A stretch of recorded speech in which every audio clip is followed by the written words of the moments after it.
Hey everybody, it's Glenn back in this video with Blind Bag Bonanza featuring WWE Mystery Mini vinyl figures by Funko. And the bargain hunter in me picked these up at Forbidden Planet, discounted from $6.99 to $2.99. Good news for my wallet. But if the discount is reflective of sales or lack thereof, then it's possibly bad news when it comes to seeing a second series of these. On the front of the box we see John Cena and Daniel Bryan, and then on this side there's The Rock and Ric Flair. On the reverse side it's Nikki and Brie Bella, and then on the top, even the Forbidden Planet with the placement of their discount sticker are trying to censor old racist Hulk Hogan. Then on the back of the box, the ones not pictured on the other sides are The Undertaker, The Ultimate Warrior, Andre the Giant, the Iron Sheik, and George the Animal Steele. Now, as perhaps my favourite all-time wrestler, it would be great to get an Andre, and quite frankly, I can live without John Cena coming out of one of these boxes. Now, my hope here is that the Forbidden Planet ordered a single case, someone snagged the first 4 and I got the remaining 8, which would mean no doubles. But to find that out, we'll have to open them, requiring the services of Mr. Snippety Snip. He is the Marty Jannetty to my Shawn Michaels. Oh, Triple H to my Shawn Michaels then? Suck it. Blimey.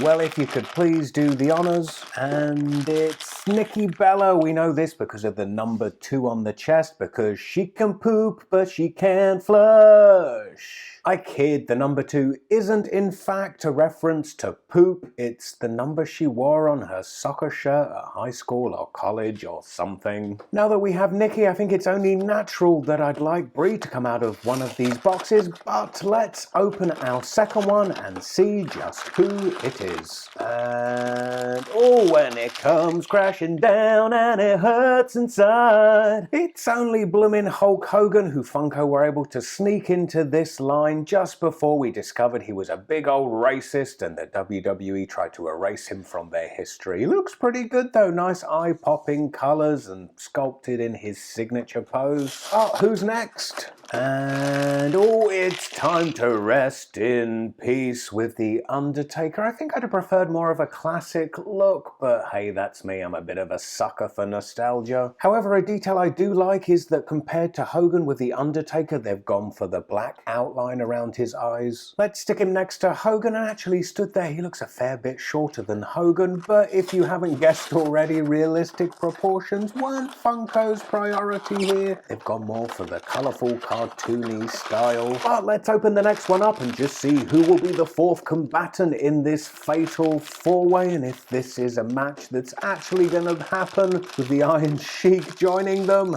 I don't fancy Nikki's chances, although I'd pay to see that match. Really like the sculpting on whatever you call that headpiece. It's really quite detailed, and it's a good pairing to have with Hogan, because Hogan's first WWE Championship, he defeated the Iron Sheik when the Sheik was all like, USA.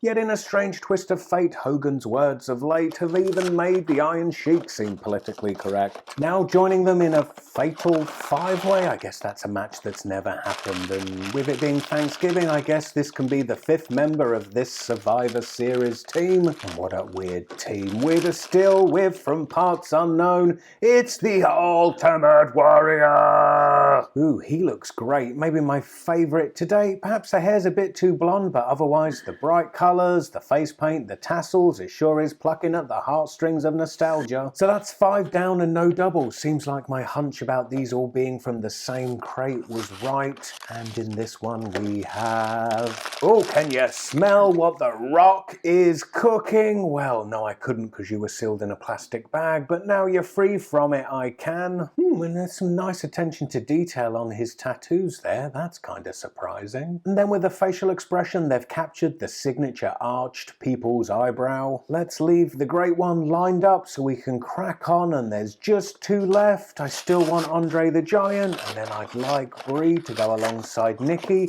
Is either of those in this one? And the answer to that is no, it's George the Animal Steele, who is a sentimental favourite of mine. He's got his green tongue poking coming out, all that crazy body hair. A detail I've noticed is missing is the red stripe down his tights, which he always wore though. So that leaves us with just one final box to open, but before we do that, let's stand George next to Nikki Bella as he gawks at her the way he did with Miss Elizabeth, much to the chagrin of Randy Savage. So let's take a look at the back of the box for a final reminder of those we're yet to see. There's the Nature Boy Ric Flair, and then, oh yeah, Daniel Bryan, and of course Brie Bella, oh, and John Cena. But needless to say, fingers crossed for Andre the Giant. And it's, oh, Brie Bella. I guess she's the second best thing to Andre, as at least now I have both Bellas. What's the point of one without the other? Actually, let's grab Nikki for a comparison, and yeah, you can see they are distinct, not just in the deco, you can see they are two different sculpted poses. Alas, no Andre, but at the very least I got a clear run with no doubles. I mean, I could have ended up with 8 Iron Sheiks. Anyway, click this video if you missed the previous episode of Blind Bag Bonanza, which featured a Star Wars double whammy of Hasbro's Micro Machines and Topps trading cards, and I hope to see you next time.